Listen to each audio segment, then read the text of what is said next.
সাধারণত আমরা আম, তেঁতুল, লেবু এইসব আচারগুলো শুনে থাকি, খেয়েও থাকি, কিন্তু আজ আমি কামরাঙার আচার বানাবো।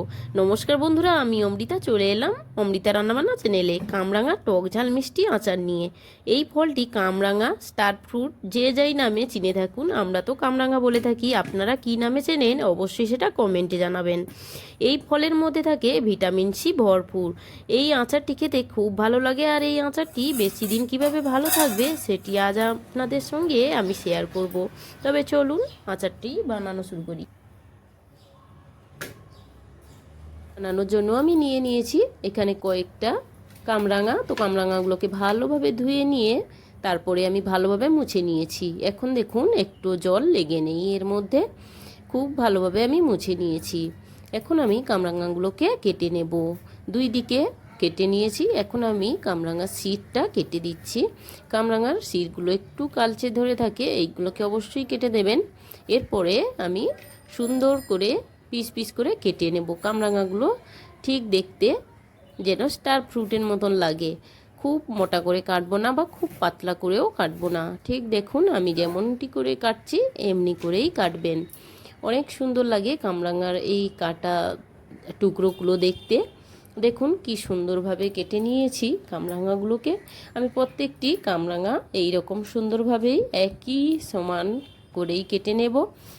তো কামরাঙাগুলো এইভাবে সুন্দর করে কেটে নিতে হবে, আর শিরগুলো অবশ্যই কেটে ফেলে দিতে হবে। আমি নিয়েছি আচারের জন্য এখানে প্রায় 6টা 7টার মতন কামরাঙা। তো কামরাঙাগুলো আমার কাঁচা কাঁচা সবুজ রঙের। তো আপনারা চাইলে হালকা কাঁচা পাকা নিতে পারেন। তো আচারটার জন্য একটু কাঁচা কাঁচাই বেশি ভালো হয়, আর তাহলে আচার করার পরে কামরাঙাগুলো ভেঙে যাবে না। তো দেখুন প্রত্যেকটি আমার কাটা হয়ে গিয়েছে, আর প্রত্যেকটি কি সুন্দর স্টারের মতো দেখতে লেগেছে। তো আচারের জন্য নিয়েছি গোটা সর্ষে, গোটা মৌরি, আর নিয়েছি গোটা ধনিয়া, আর নিয়েছি গোটা জিরে। তো এগুলো এখন আমি ভেজে নেব। তো আমি এখন গ্যাসের ওভেনটা অন করে একটি ফ্রাইং প্যান বসিয়ে দেব। ফ্রাইং প্যানটা গরম হলেই দিয়ে দেব গোটা মশলাগুলো। সমস্ত গোটা মশলা এখন আমি দিয়ে দিচ্ছি। গোটা মশলাগুলো একসঙ্গে ভেজে নেব। তো এই মশলাগুলোকে খুব বেশি ভাজবো না, খুব কড়া করে হালকা ভাজা হলেই, গুঁড়ো করার মতন হালকা ভাজা হলেই নামিয়ে নেব। তো আমি হালকা ধিমি আছে এখন এইগুলোকে নেড়ে চেড়ে ভেজে নিচ্ছি। তো খুব ভালোভাবে নেড়ে চেড়ে ভাজা আমার হয়ে গিয়েছে। এখন আমি শিলনোড়ায় গুঁড়ো করার জন্য চলে এসেছি। শিলনোড়ায় আমি গুঁড়ো করে নেব এইগুলোকে, এই মশলাগুলোকে। আর মশলাগুলো খুব গুঁড়ো করার কোনো প্রয়োজন নেই, খুব মানে আধ ভাঙা করেই আমি গুঁড়ো করে নিয়েছি মশলাগুলোকে। এখন মশলাগুলো আমি তুলে নিচ্ছি একটি বাটিতে। চাটের জন্য আমি নিয়েছি 2.5 পিসের মতন আখের গুড়। আপনারা চাইলে এখানে চিনি বা খেজুর গুঁড়ও দিতে পারবেন, তবে খেজুর গুড় বা চিনির থেকেও আখের গুড়ের টেস্টটা বেশি ভালো হয় এবং কালারও ভালো আসবে। সেই জন্য অবশ্যই চেষ্টা করবেন আখের গুড় দেওয়ার। যদি না থাকে হাতের কাছে তাহলে চিনি বা খেজুর গুড় দিয়ে বানাতে পারবেন। তো আমি এই আখের গুড়গুলোকে শিলনোড়ায় একটু গুঁড়ো করে নিচ্ছি। শিলনোড়ায় গুঁড়ো করে নিলে আচারটা খুব তাড়াতাড়ি হয়ে যাবে, করতে সুবিধাও হবে। আর যদি আপনাদের ইচ্ছে হয় তো গ্রেটার দিয়েও গ্রেট করে নিতে পারবেন, কারণ এই আখের গুড়টা খুবই নরম হয়। এতটা নরম যে আমি হাত দিয়ে দেখাচ্ছি, দেখুন ভেঙে যাচ্ছে, হাতে চাপ দিলেই ভেঙে যাচ্ছে। তখন আমি গুঁড়ো করা গুড়টা তুলে নিচ্ছি বাটিতে করে। এখন আমি চলে যাব রান্নার দিকে।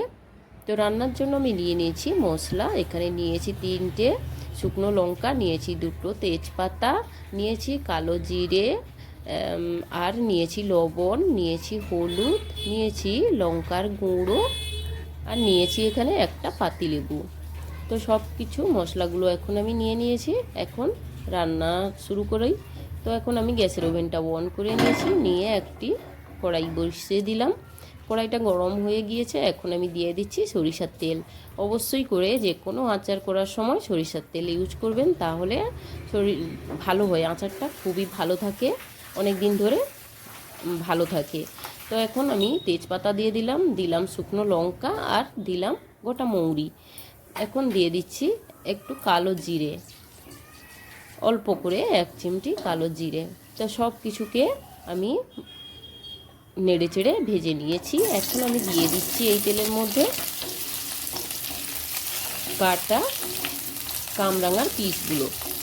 কড়াইতে কামরাঙাগুলো দিয়েই সঙ্গে সঙ্গে নাড়াচাড়া শুরু করব। তো এখন আমি নেড়ে চেড়ে নিচ্ছি, কামরাঙাগুলোকে খুব ভালোভাবে নেড়ে চেড়ে ভেজে নেব। এখন আমি লবণ বা হলুদ কিছুই দেব না, আমি অপেক্ষা করব যতক্ষণ না আমার কামরাঙার সবুজ রং চেঞ্জ হয়ে হলুদ হয়ে যায়। কামরাঙাগুলো খুব ভালোভাবে ভেজে নিতে হবে, তা না হলে কামরাঙার জলটা এক্ষুনি ছাড়া শুরু করবে। তো দেখুন এখন আমার কামরাঙাগুলো ভাজা হয়ে গিয়েছে আর সবুজ রং চেঞ্জ হয়ে হলুদ হয়ে গিয়েছে। এখন আমি দিয়ে দিচ্ছি লবণ আর দিয়ে দেব হলুদ গুঁড়ো। তো লবণ আর হলুদটা দেওয়ার পরে আমি কামরাঙাগুলোকে আরও ভালো করে নেড়ে চেড়ে নেব মশলার সঙ্গে। কামরাঙাগুলোকে সুন্দরভাবে এইভাবে নেড়ে চেড়ে রাখবেন আর হালকা হাতেই নাড়বেন যাতে কামরাঙাগুলো ভেঙে না যায়। তো কি সুন্দর দেখতে লাগছে, একটা স্টার আর পুরো বাসন্তী কালার হয়ে গেছে হলুদ দেওয়ার পরে, অনেক সুন্দর। তো এই সময় দিয়ে দিচ্ছি লঙ্কার গুঁড়ো। আপনারা ঝালটা বুঝে দেবেন, যতটা আপনারা ঝাল খেতে পারবেন সেই অনুযায়ী ঝালটা দেবেন। তো এখন আমি লঙ্কার গুঁড়ো দিয়েও খুব ভালোভাবে মিশিয়ে নিচ্ছি। এইভাবে নাড়াচাড়া অবশ্যই করতে থাকবেন, না হলে নিচে পুড়ে যেতে পারে। দেখুন আমার কামরাঙাগুলো কি সুন্দর ভাজা ভাজা হয়ে একটা কালার চলে এসেছে। আর এখন দিয়ে দিচ্ছি আখের গুড়। আখের গুড়টা আমি গুঁড়ো করে রেখেছিলাম, সেটা আমি এখন দিয়ে দিলাম। আখের গুড়টা দিয়েও আমি খুব ভালোভাবে নেড়ে চেড়ে মিক্সড করে নেব। আচারটা তো তখন নাড়াচাড়া করতে থাকি। আর আপনাদের বলছি, আপনারা কে কোথা থেকে আমার এই রেসিপি দেখছেন অবশ্যই কমেন্টে জানাবেন, তাহলে আপনাদের ধন্যবাদ দিতে আমার সুবিধা হবে। দেখুন বন্ধুরা, এখন গুড়টা গলতে শুরু করেছে আর কামরাঙা থেকে হালকা হালকা জল বেরোতে শুরু করেছে। আর বন্ধুরা, আপনারা যদি কামরাঙার আচার বা চাটনি খেয়ে থাকেন তো কেমন পদ্ধতিতে খেয়েছেন তো অবশ্যই সেটা কমেন্টে আমাকে জানাবেন। আচারটা দেখুন কত সুন্দর মাখো মাখো একটা ব্যাপার চলে এসেছে না। এই সময় আমি গ্যাসের ওভেনটা আরও বাড়িয়ে দিলাম। গুড় দেওয়ার সময় অল্প ধিমি আঁচে রেখেছিলাম। এখন আচারটা হাই ফ্লেমে দিয়ে আবারও একটু আচারটাকে ফুটিয়ে নিচ্ছি। আচারটাকে বেশ কিছুক্ষণ ফুটিয়ে নেওয়ার পরে এখন আমি দিয়ে দেব সেই গুঁড়ো মশলা, যে মশলাটি আমি আচার বানানোর শুরুতেই বানিয়ে রেখেছিলাম।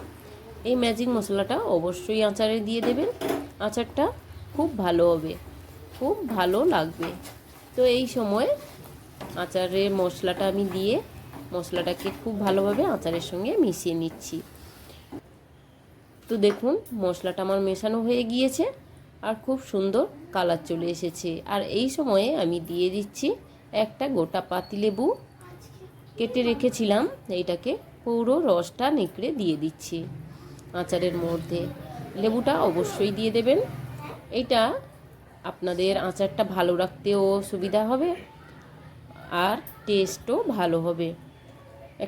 এই পাতিলেবুর সেন্টটাও খুব সুন্দর হবে আর অনেক দিন ধরে আচারটা ভালো থাকবে, সেই জন্য অবশ্যই পাতিলেবুটা দেবেন, আবারও বলছি। তো আচারটাতে আমি লেবুটা দিয়ে খুব ভালোভাবে মিক্সড করে নেব।